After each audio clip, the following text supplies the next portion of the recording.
So, welcome to today's session. Today, we will be talking about wage payment system. Wage payment system are different for different organizations. Wage is actually a remuneration that is paid to a worker for his work.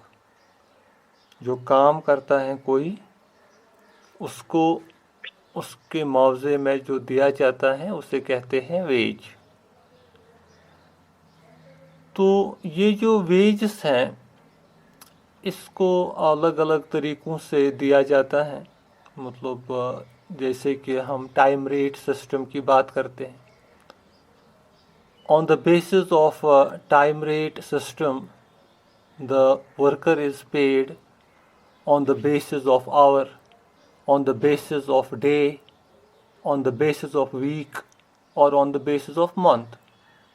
जैसे किसी को उजरत दी जाती है घंटों के हिसाब से, किसी को दिन के हिसाब से, किसी को हफ्ते के हिसाब से दिया जाता है, किसी को माहाना दिया जाता है, मंथली इसे कहते हैं।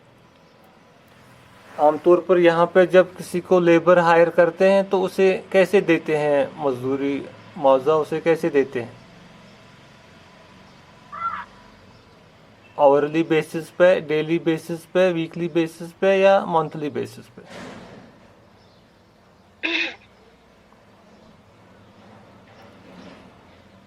सर कॉस्ट समझ नहीं आया। सपोज आमतौर पे अगर यहाँ पे कोई किसी को लेता है मजदूरी के लिए, काम के लिए, यस सर। तो वो जो उसको देता है मुआवजा, रिम्यूनरेशन, वो उसको टाइम रेट सिस्टम पे ही तो देता है। लेकिन टाइम रेट सिस्टम में क्या वो उसको आवरली देता है कॉमनली, या ऑन डे बेसिस देता है, या वीकली बेसिस पे, या मंथली बेसिस पे? डे बेसिस पे। गुड। तो ये जो होता है ये वैरी करता है ऑर्गेनाइजेशन टू ऑर्गेनाइजेशन।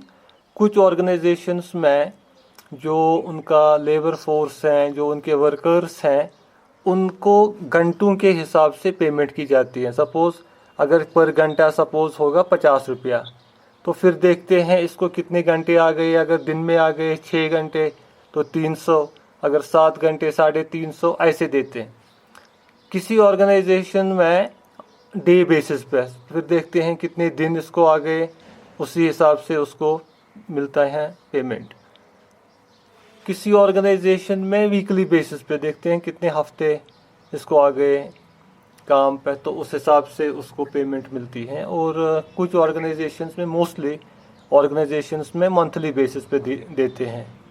जैसे तनख्वाह मिलती है मंथली बेसिस पे, तो उस हिसाब से टाइम रेट सिस्टम वो उसमें आइडेंटिफाई होता है वेज के लिए। तो this is about wage payment system under time rate system. ये होता है टाइम रेट सिस्टम के हिसाब से। तो इसी तरीके से एक और प्लान है जिसे कहते हैं हाई वेज प्लान। तो हाई वेज प्लान में क्या होता है, यहाँ पे जो वर्कर है उसे रिम्यूनरेट किया जाता है, लेकिन वो रिम्यूनरेशन कंपैरेटिवली हायर होती है। जो मार्केट में प्रिवेलिंग रेट्स होते हैं उससे ज़्यादा होती हैं। लेकिन वहाँ पे उसमें जो क्वालिटी लेवल है उस वर्कर की, वो कंपैरेटिवली बेटर होती है। तो that is high wage plan. जैसे आप कभी नोटिस करते हैं, कोई मिस्त्री होता है या कोई कारपेंटर होता है, उससे बाकियों से ज़्यादा रेट होती है, क्योंकि दूसरा कारपेंटर भी है लेकिन इस कारपेंटर को ज़्यादा रेट दी जाती है। मे बी उसकी जो स्किल है वो ज़्यादा है, तो उस हिसाब से उसको हाई वेज प्लान में उसकी जो वेजेस हैं वो रिम्यूनरेट की जाती है। तो फिर एक और सिस्टम है, उसे कहते हैं मेजर्ड डे वर्क। तो मेजर्ड डे वर्क में क्या होता है, उसमें जो ये आवरली रेट है वर्कर की, इसको दो हिस्सों में तकसीम किया जाता है। एक उसमें फिक्स्ड पार्ट होता है और एक पार्ट होता है वेरिएबल पार्ट। तो फिक्स्ड सपोज उसको घंटों के हिसाब से पहले ही 1 घंटे की कुछ रेट मुकर्रर की होती है, लेकिन फिर वो उसको वेरिएबल पार्ट जो है वो है कि उसका जो आउटपुट है उसके हिसाब से वो देखा जाता है। तो this is under time rate system. तो इसी तरीके से एक दूसरा सिस्टम है जो वेज पेमेंट्स में काम आता है, that is payment on result, जिसको आउटपुट बेस्ड वेज सिस्टम कहा जाता है। तो यहाँ पे जो वेज हैं वर्कर के, ये डिपेंड करता है upon his output and the rate of each unit of output. So यहाँ पे टाइम को कैलकुलेट नहीं किया जाता है, बल्कि जो उसका काम निकलता है उसको कैलकुलेट किया जाता है। जैसे आप कभी देखते हैं घरों में भी कभी मजदूर को देते हैं ठेका, कश्मीरी में Yes, ठेका। सपोज ईंट की गाड़ी पड़ी है बाहर या रेत की गाड़ी पड़ी है बाहर रोड पे, अब उसको अंदर लाना है घर के अंदर।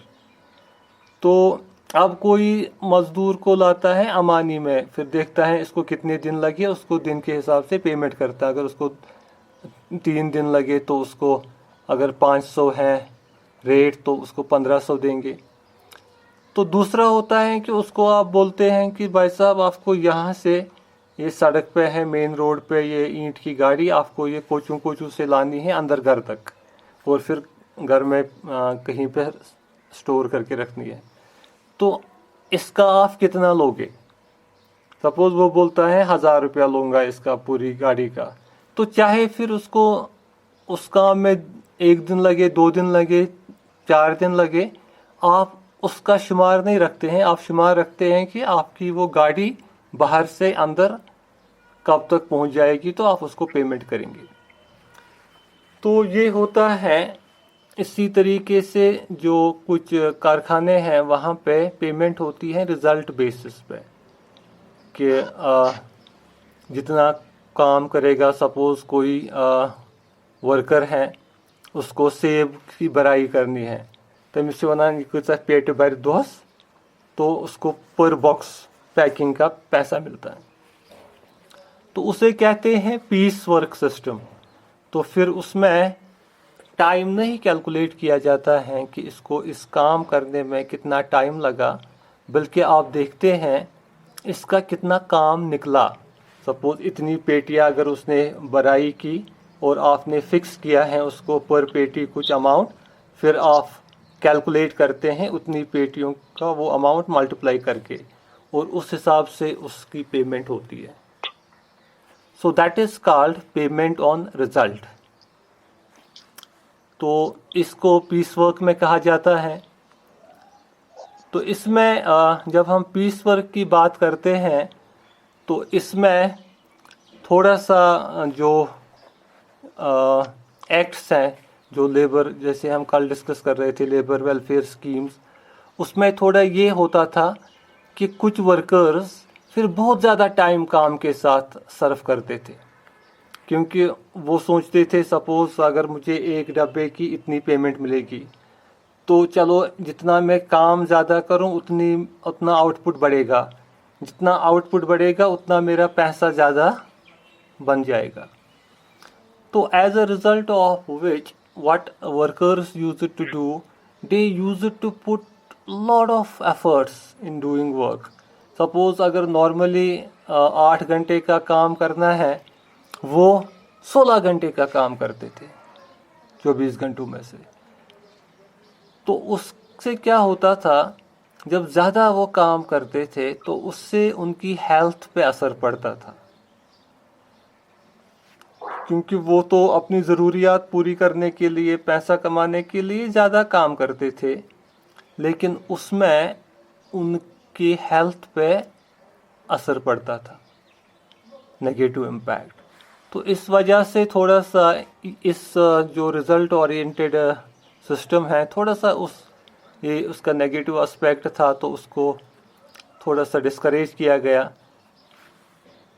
तो फिर दूसरा चीज़ है जो यूज़ करते हैं एम्प्लॉयर्स अपने एम्प्लॉयज़ की, अपने वर्कर्स की मोटिवेशन को बहाल रखने के लिए, मोटिवेशन को बढ़ाने के लिए, दैट इज़ इंसेंटिव्स। तो इंसेंटिव जो होता है that is a contingent motivator. तो इंसेंटिव जो उसकी बेसिक जो वेजेस होते हैं टाइम के हिसाब से, तो उसके ऊपर से उसको दिया जाता है इंसेंटिव। अगर सपोज हम बात करेंगे, किसी वर्कर को एंगेज किया है और उसको सेब की पेटियों की भराई के लिए लगाया है काम पे। अब बहुत सारे वर्कर करते हैं वो काम, लेकिन जब पेटी को खोलते हैं तो अगर पेटी बिल्कुल अच्छी तरह से सेबों को रखा है, बीच में सेब और सेब के बीच में अच्छी तरह से वो डिस्टेंस मेंटेन की है, जिससे अगर एक सेब खराब हो दूसरे पे असर न पड़े, उस हिसाब से अगर भराई की हो तो वो बेटर रहता है। और ये चीज़ एनकरेज करने के लिए कि वर्कर्स काम बहुत परफेक्टली करे, तो उसके लिए फिर जो कंपनी है, फिर जो एम्प्लॉयर है, वो कुछ इंसेंटिव यूज़ करता है। वो बोलता है कि हम चेक करेंगे, जिसका काम परफेक्ट होगा तो उसको उसका एक अलग सा मुआवजा मिलेगा, जो उसके अलावा उसको मिलेगा, जो उसको बेसिकली पर आवर या पर डे रिम्यूनरेशन है, जो उसके एक्स्ट्रा उसको मिलेगा। तो that is in the form of incentive. तो इंसेंटिव से क्या होता है, इससे वर्कर मोटिवेट होता है, काम की जो है वर्क क्वालिटी है उसको इम्प्रूव करने के लिए, और परफेक्टली काम करता है, अच्छी मोटिवेशन से, लगन से काम करता है। तो इन चीज़ों के लिए इंसेंटिव्स का यूज़ किया जाता है। या किसी वक्त इंसेंटिव इसलिए भी यूज़ किया जाता है जब वर्क फोर्स की कमी होती है किसी कारखाने में, या किसी वक्त काम ज़्यादा होता है, काम बढ़ता है, और उस वक्त वर्कर्स के ओवर टाइम की ज़रूरत पड़ती है, तो उस वक्त उसके भी उनको इंसेंटिव्स दिए जाते हैं। जो ज़्यादा काम करे अपने वर्क टाइम से, तो उसको भी in the form of incentive उस वक्त कॉम्पेंसेट किया जाता है फॉर टाइम बीइंग। तो this is about the wage payment system. Okay, तो अब जब हम Yes, sir. Wage payment system की बात करते हैं, इस पूरे को गवर्न करता है बाज़ाब्ता एक लॉ, कानून जो है, जिसे कहते हैं मिनिमम वेजेस एक्ट 1948। तो जो ये मिनिमम वेजेस एक्ट 1948 है, it is an act of parliament concerning Indian labor law that sets the minimum wage that must be paid to skilled and unskilled workers। तो इसमें यह है कि अगर आपने सुना होगा पहले क्या होता था, there used to be bonded labour. आपके जो घर में पेरेंट्स हैं या ग्रैंड पेरेंट्स हैं, उनको उसका आइडिया तो होगा कि पहले क्या होता था। पहले लेते थे, उसे कहते थे कश्मीरी में बेगार, मतलब किसी को काम पे लिया जाता था बाय फोर्स, और उसको उसका मुआवजा भी नहीं दिया जाता था, या अगर दिया जाता था तो बिल्कुल कम दिया जाता था। तो that was a sort of bonded labour. तो वो चीज़ जो था, वो प्रैक्टिसेस रोकने के लिए, वो स्टॉप करने के लिए बाज़ाब्ता एक लॉ पार्लियामेंट में पास किया गया, और उसके लिए एक एक्ट बन गया, that is the minimum wages act 1948। इस एक्ट के अंडर क्या आता है कि अगर कोई भी कारखाना, फैक्ट्री वर्कर को एंगेज करे, तो उसको मुआवजा देना है, और वो मुआवजा जो है एक पर्टिकुलर अमाउंट से कम नहीं होना चाहिए, और वो पर्टिकुलर अमाउंट गवर्नमेंट ने फिक्स किया होता है. That particular amount is called the minimum wage. Suppose for example अगर गवर्नमेंट ने फिक्स किया है मिनिमम वेज सपोज 500, एग्जांपल दे रहा हूँ, तो फिर अगर कोई भी वर्कर को एंगेज करे तो उसकी जो रिम्यूनरेशन है वो उस अमाउंट से कम नहीं होनी चाहिए. उस अमाउंट से ज़्यादा हो सकती है लेकिन उस अमाउंट से कम नहीं होनी चाहिए, क्योंकि अगर वो उससे कम होगी तो वो अंडर मिनिमम वेजेस एक्ट 1948 उस एम्प्लॉयर को सज़ा हो सकती है, पेनल्टी हो सकती है. तो अब जो ये मिनिमम वेज है ये बाज़ाबिता इसको कैलकुलेट किया जाता है. इसके कैलकुलेट करने के लिए इंश्योर किया जाता है कि ये पैसा इतना होना चाहिए जिससे एक वर्कर एक basic standard of living maintain कर सके, which will ensure the worker a basic standard of living including good health, dignity, comfort, education and provide for any contingency. जिससे वो सपोज उसकी अपनी जो हेल्थ है उसको ठीक रखे, बैलेंस्ड फूड खा सके, अपना जो बच्चा है उनकी एजुकेशनल जो बेसिक एजुकेशन नीड है वो पूरी कर सके. तो इन चीज़ों को फुलफ़िल करने के लिए जितना खर्चा एक आदमी को ज़रूरत है पर डे, पर वीक या पर मंथ, तो उसी हिसाब से ये मिनिमम वेज कैलकुलेट किया जाता है, जिसे कहते हैं fair wage. Fair wage means जो एक सेटिस्फाइंग वेज हो, जिससे बेसिक नीड्स फुलफ़िल हो जाए.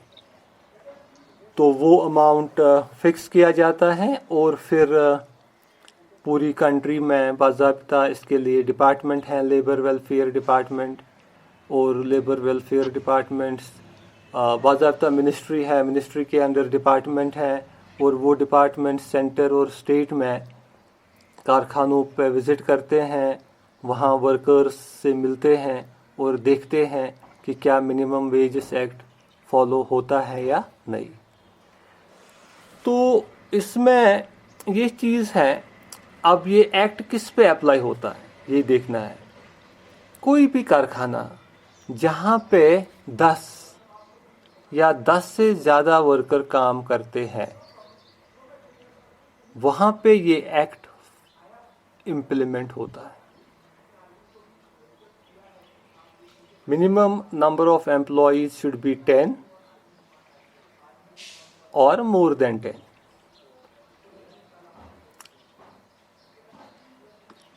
अब एक गुंजाइश है जहाँ पे मिनिमम नंबर ऑफ एम्प्लॉयज 20 रखा है. उन फैक्ट्रीज में जहाँ पे मिनिमम नंबर ऑफ एम्प्लॉयज 20 या 20 से ज़्यादा है, लेकिन वो फैक्ट्रीज कारखाने हैं जहाँ बिजली पर काम नहीं चलता है. ये आपने अंडरस्टैंड किया?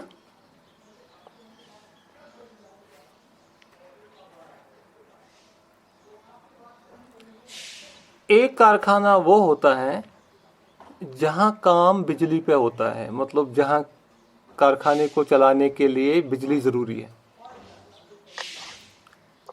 दूसरा कारखाना वो है जहां कारखाना तो है लेकिन कारखाना बिजली पर नहीं चलता है. जो ऐसा कारखाना है जो बिजली पे नहीं चलता है, वहाँ पे under this minimum wages act 1948 ये रखा है प्रोविजन कि वहाँ पे 20 एम्प्लॉयज़ होने चाहिए मिनिमम, तो तब ये एक्ट लगेगा. लेकिन जिस कारखाने में बिजली का यूज़ होता है वहाँ पे 10 एम्प्लॉयज़ पर ही ये एक्ट इम्प्लीमेंट होता है. अंडरस्टैंड किया आपने? Yes sir. ओके. तो ये चीज़ है मिनिमम वेजेस एक्ट 1948. अब ये चीज़ क्यों है बिजली में क्यों 10? और क्योंकि एक्चुअली जहाँ पे पावर लगता है वहाँ पे रिस्क फैक्टर भी ज़्यादा बढ़ता है ना, क्योंकि जहाँ पावर के साथ काम है तो थोड़ा रिस्क फैक्टर बढ़ता है। ये भी इसलिए रखा है ये प्रोविज़न एक्ट के तहत। हालांकि एक्ट में फिर अमेंडमेंट्स भी आ गई, 87 में भी अमेंडमेंट आ गई, कुछ चेंज भी आ गई, माइनर चेंज। लेकिन ये जो है बेसिक जो एक्ट है वो यही कहता है कि फेयर वेज आपको वर्कर को देना है अगर आपको वर्कर अपनी फैक्ट्री में काम के लिए रखना है। तो इस एक्ट के बाद हम एक दूसरा एक्ट डिस्कस करेंगे और वो है फैक्ट्रीज एक्ट 1948। तो फैक्ट्रीज एक्ट 1948 जो है ये बी फैक्ट्रीज पे इम्प्लीमेंट होता है, क्योंकि यहाँ पे इस एक्ट के तहत फैक्ट्रीज के में जो काम करने वाले लोग हैं उनकी जो सेफ्टी है, ऑक्यूपेशनल सेफ्टी जिसे कहते हैं, जो काम करने के दौरान जब वो काम करते हैं फैक्ट्री में तो उनके लिए एक सेफ एनवायरनमेंट होना चाहिए। कहीं ऐसा ना हो कि किसी ने कारखाना तो स्टार्ट किया लेकिन उस कारखाने में लोग ज़ख्मी हो जाएंगे, लोग मर जाएंगे, क्योंकि कारखाने में या लोगों की सेहत बिगड़ जाएगी। तो ये फैक्ट्रीज एक्ट 1948 इसलिए है ताकि ये देखें कि अगर कोई कारखाना है क्या वो वर्कर्स की सेफ्टी का ख्याल रखता है या नहीं। तो वो वर्कर्स की ऑक्यूपेशनल हेल्थ, काम करते समय उनके सेफ्टी और हेल्थ के इश्यूज को मॉनिटर करता है। मैं एक एग्जांपल आपको ऐसे दूंगा। सपोज कोई सीमेंट फैक्ट्री है, जैसे कुछ साल पहले यहाँ गवर्नमेंट ने किया, वो मेजर्स उठाए गए, क्योंकि सीमेंट के कारखाने बहुत हैं यहाँ पर भी प्राइवेट, खनमू साइड, खरीव साइड। तो सीमेंट के कारखाने में काफ़ी पोल्यूशन होती है। अब देखते हो ना, सीमेंट की डस्ट काफ़ी होती है और ये इंसान के जो रेस्पिरेटरी सिस्टम में प्रॉब्लम भी कर सकता है। Yes, sir. तो उस लिहाज से क्या किया गया, अब जो ये सीमेंट फैक्ट्रीज हैं उनमें जो काम करने वाले वर्कर्स हैं तो सबसे बुरा असर तो उनको पड़ेगा, क्योंकि उनको उसी के साथ काम है और इनफैक्ट उन पर भी पड़ेगा अगर वहाँ पे आसपास बस्ती है। तो फिर जो गवर्नमेंट है तो इस एक्ट के तहत देखा गया और फिर जो पोल्यूशन कंट्रोल बोर्ड्स बन गए, उनकी एडवाइस लेने के बाद उन्होंने देखा कि हाँ ये सचमुच बहुत पोल्यूशन क्रिएट करती हैं, जिसकी वजह से वर्कर्स की तबीयत ख़राब हो सकती है, हेल्थ पे असर पड़ सकता है। तो उन्होंने कुछ मेजर्स उठाए। उसमें ये कहा गया फैक्ट्री ओनर को कि आपको ये पोल्यूशन कम करने के लिए कुछ साइंटिफिक इक्विपमेंट्स हैं जिससे ये मतलब जो इस गर्दे को एब्जॉर्ब करता है और जो वहाँ पे काम करने वाले हैं वो उससे बच जाते हैं। तो उनको कहा गया कि अगर आपको ये कारखाना चलाना है तो आपको ये इक्विपमेंट्स इंस्टॉल करने हैं अपनी फैक्ट्रीज में। तो उन इक्विपमेंट्स को इंस्टॉल करने के लिए फैक्ट्रीज को तो इन्वेस्ट करना पड़ा और पैसा, क्योंकि साइंटिफिक इक्विपमेंट्स लगाने पड़े, तो उसकी वजह से उनको इन्वेस्ट करना पड़ा। लेकिन उस इन्वेस्टमेंट से जो उनके वर्कर्स वहाँ पे काम कर रहे थे उनका सेहत उससे ठीक रहेगा, क्योंकि जो उसके बगैर जो ज़्यादा खतरा था, ज़्यादा पोल्यूशन थी और उससे पोल्यूशन काफ़ी कम हो जाएगी। तो फैक्ट्रीज़ को वो चीज़ें लगानी पड़ी, क्योंकि अदरवाइज़ उनको फैक्ट्रीज़ एक्ट 1948 के तहत फैक्ट्रीज़ को सील भी किया जा सकता था, क्योंकि वर्कर्स के ऑक्यूपेशनल सेफ्टी और हेल्थ का इशू था। तो ये चीज़ें जो हैं ये होती हैं इन एक्ट्स के वजह से वर्कर्स को राहत मिलती है। या दूसरा चीज़ है कि किसी फैक्ट्री में कुछ गिरने का खतरा होता है जो जिससे वर्कर की जान को खतरा है, तो वहाँ पर भी ऐसे ही कुछ या तो सपोज वर्कर्स को ऐसे इक्विपमेंट्स ऐसे चीज़ें प्रोवाइड की गई जैसे स्ट्रॉन्ग हेलमेट्स, ताकि वर्कर को वैसा हेलमेट लगा है कि अगर कुछ गिरेगा ऊपर से तो उसका सर बच जाएगा। तो वो चीज़ें उनको प्रोवाइड करनी पड़ी वर्कर्स को, सेफ्टी इक्विपमेंट्स, जिससे एक वर्कर सेफ रहे। तो फैक्ट्रीज एक्ट 1948 जो है वो इन चीज़ों पे फोकस करता है। Got it?